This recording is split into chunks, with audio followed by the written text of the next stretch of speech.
Hey guys, welcome back to Clownfish TV. This is Kneon. I am here with Geeky Sparkles. Hello. And we're going to talk about Cocomelon. We're actually going to talk about Disney kind of by proxy. We're going to talk about the company that now owns Cocomelon and Blippi and a bunch of other kid shows, this Candle Media, which was started by two former Disney executives, and those guys are now apparently back at Disney as advisors. Yes, so they brought them in to advise Disney on what to do. And they might have to start taking their own advice because it looks like Candle Media is not doing very well itself. And I am wondering if they're just trying to get a foothold in the Disney in case a job opportunity would arise, because this stuff might implode. We're going to talk about this. Before we get into it any further, please subscribe for more pop culture news, views, and rants, guys. You get a woohoo if you do. Woohoo! So I don't know if this counts as a dose of dismal Disney or not. Well, it's Disney adjacent. It is Disney adjacent. So yeah, it's was it Kevin Mayer and Tom Staggs? They both were at Disney. With a little backstory, they both were at Disney in positions that they thought they might get to be the next CEO. Yes. When it became obvious that that wasn't going to happen, Staggs left, and then when Chapek was named CEO, when everybody thought Mayer was going to be named CEO, Mayer left. And then Mayer was TikTok for a bit, and then they decided for like a couple of months. Then they decided to go and do what Iger did and go on a huge spending spree. Yep. With Blackstone money. Yep. And bought up a bunch of stuff that is now not bringing the money that they thought it would. Now I'm sure Cocomelon and Blippi sell toys like crazy. But I don't think they're as popular as they were like 2 years ago. No, and these guys are back. We'll talk a little more about that. They're back at Disney now trying to advise Bob Iger on what to do. And I'm like, I always tell people you don't take advice from people who aren't where you want to be. And these guys are kind of striking out now too. So I'm like, I don't know how good their advice actually is. They're again, like you said, they basically took a play out of Iger's book and just bought as much stuff as they could. And now they have to pay for it. So, yeah, they said that Candle Media, the Blackstone-backed entertainment company led by two former Disney execs, has asked lenders to restructure some of its debt after recent acquisitions like the Cocomelon Kids TV business failed to hit profit targets. Now, Cocomelon was like one of the top YouTube channels around the time they bought this. Yeah, so here's the thing that's really interesting about YouTube is sometimes you can have a huge hit on YouTube, and then you try to mainstream it, and it falls on its face. Look at Annoying Orange. Yeah, but I don't think Cocomelon's Annoying Orange. Like, Cocomelon is still really popular. There's toys everywhere. Kids are always talking about Cocomelon and stuff like that.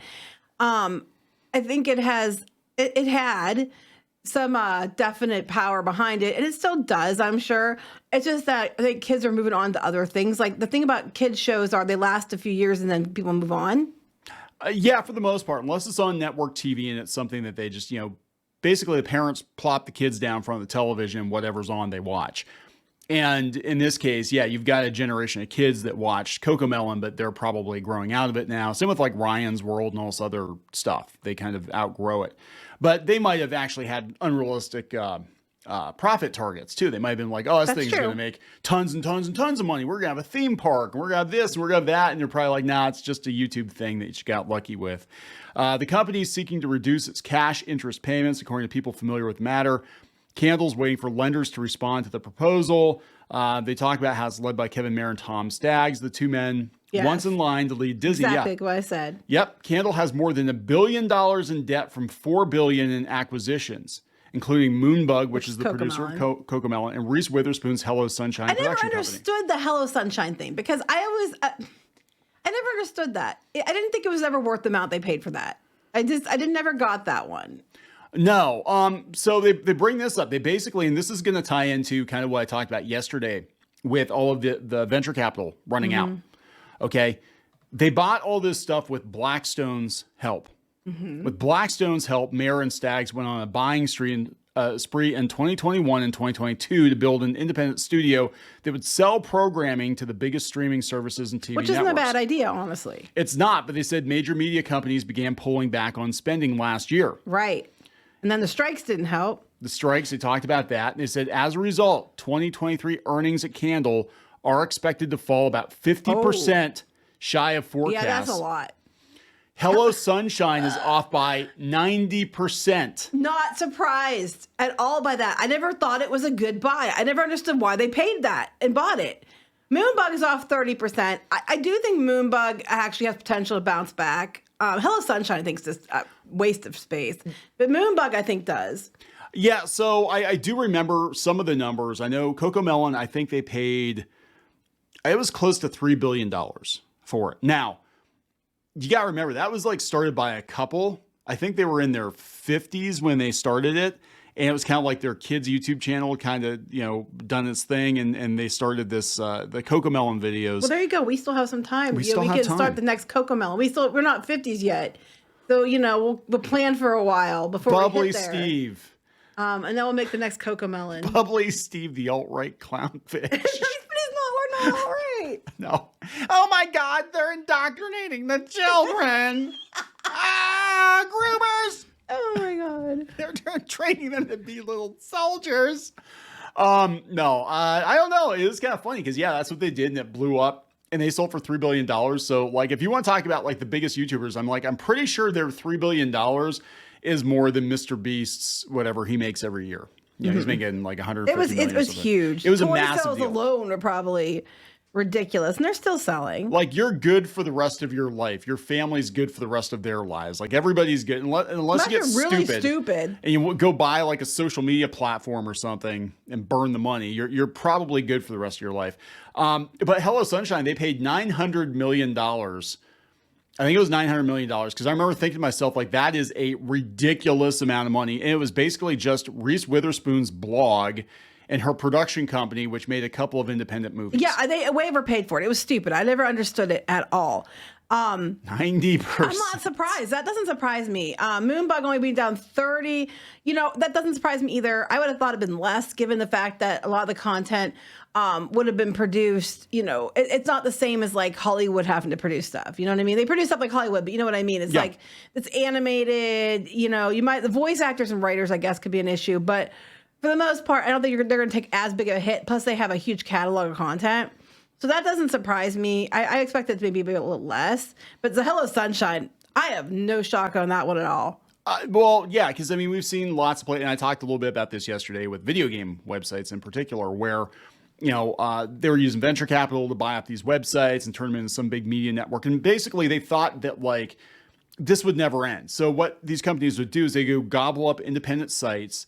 And then they'd create this like big package deal, and then they would try to pawn that deal off onto a bigger company, and then they would grow it, and then they would pawn it off to a bigger company. They never thought the money was going to run out. They never thought it was going to end. And they talked about advertising. There was a huge ad tech company in the summer that went out of business that basically was one of the top 3 servicers of banner and video ads, which took a toll on all these blogs.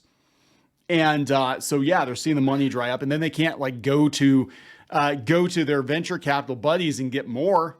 I mean, what's sad is blogs have been around for a long time. Okay. And it was mostly independent people, and they were making a living at doing it. They were getting, pretty decent money. They had an audience, and, a lot of times it was helpful information and fan sites or whatever. And then these corporations came in with these venture capital, gobbled it all up to make it as a commodity. And now they've ruined advertising for everyone. And it's been ruined completely because these rich people see like a crumb and they're like, oh, I'm going to get that crumb too. Yep. And then they destroy it for everyone else. And that's what we're seeing now. I can tell you for a fact, the ad rates are terrible for blogs. Yes. Absolutely abysmal. And then Google's changing stuff all the time. And there's a bunch of stuff going on with that.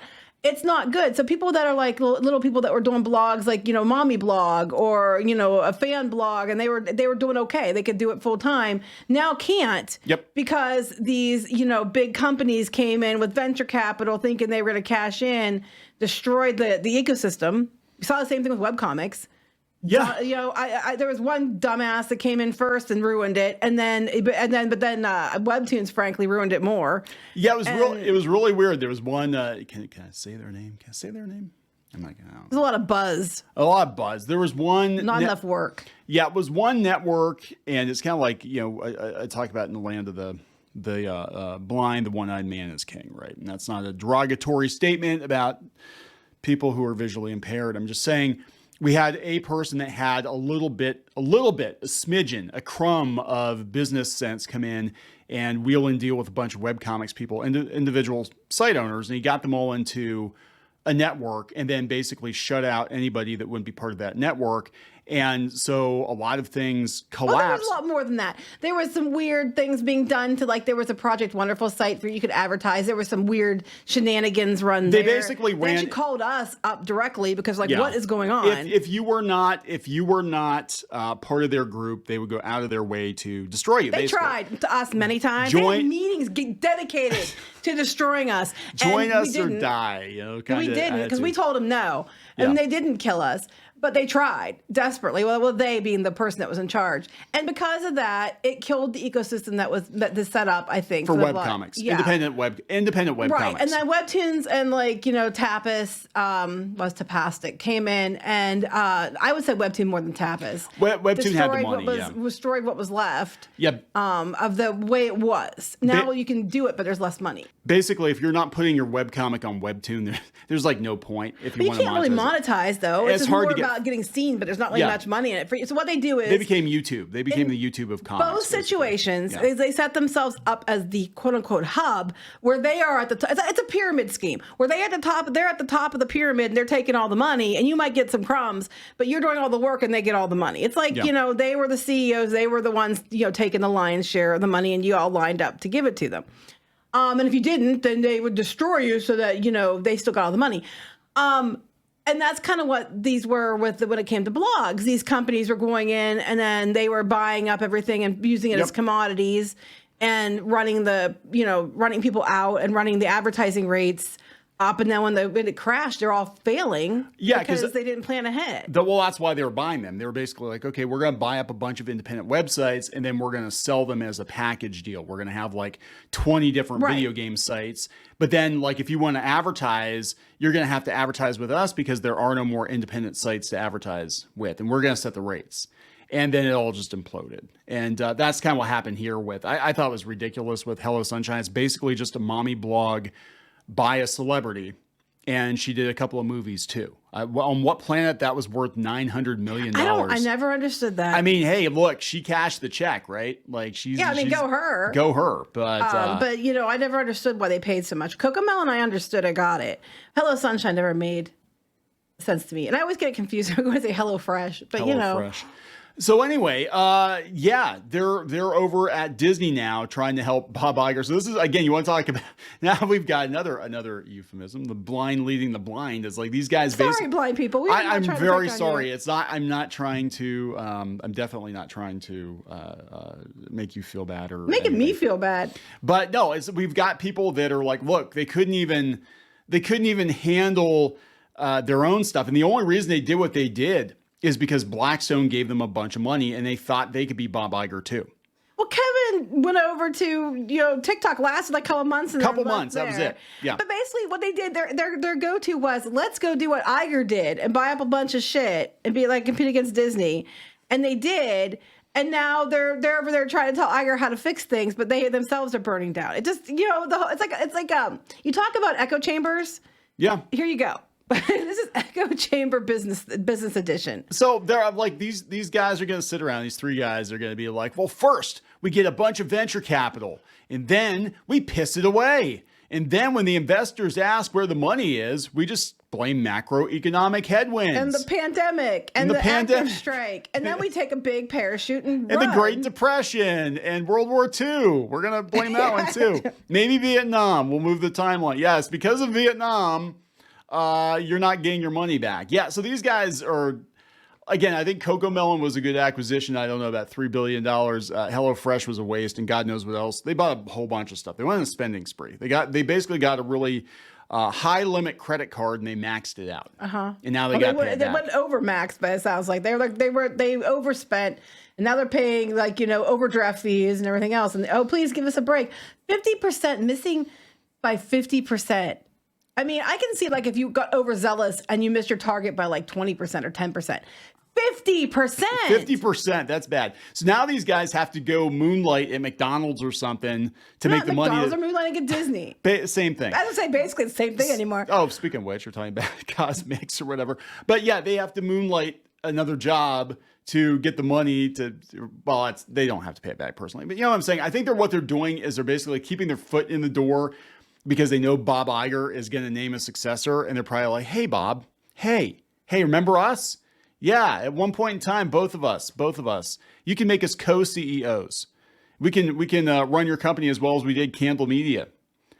I can't even wrap my head around it. I just the whole, you said about they don't have to pay for it. That's part of the problem. I think if CEOs and stuff and these people that are in charge had to be accountable more than they are, we'd see a lot different decisions being made. I think it would be more based on the actual, current ecosystem of that whatever that business was than it was on agenda and virtue signaling and some of the dumb choices they make where they overspend like $70-some billion on Fox for nothing. Yeah, I think that's just it. It's not like a small business. It's not like if you have your own mom and pop business and you F up, you're the one that has to pay the piper. These guys can just walk away.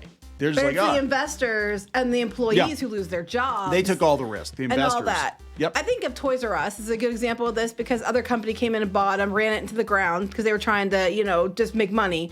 Ran it into the ground, filed for bankruptcy, then laid off all their employees, shut down all their stores and all that stuff to save their own asses and then, whatever. And then they turned around and then after they got the bankruptcy protection and got rid of everybody, we're going to start doing stores again. Pop-up stores. I'm going to start putting our own, brick and mortar in the United States again. But you used everybody else. You didn't have to pay for anything. You made the mistakes. Everybody else paid for your mistakes, and now you're coming back again. Yeah. Well, I won't shop at Toys R Us even if they have one close by because I'm like, fuck you. Yeah, it was really sleazy how they did it. But anyway, guys. There we go. So these two guys were both in line to run Disney, so it probably would have been more the same. They're in line to run Disney, but... I don't think they are now, but they were at one point. They were at one point. That's true. So it would have been more of the same. Just spend. They left when they realized they weren't going to be able to run Disney. Well, they can't run this either. Apparently not. So we're going to wrap it up. Yep. Please subscribe for more pop culture news, views, and rants. We'll talk later. Bye.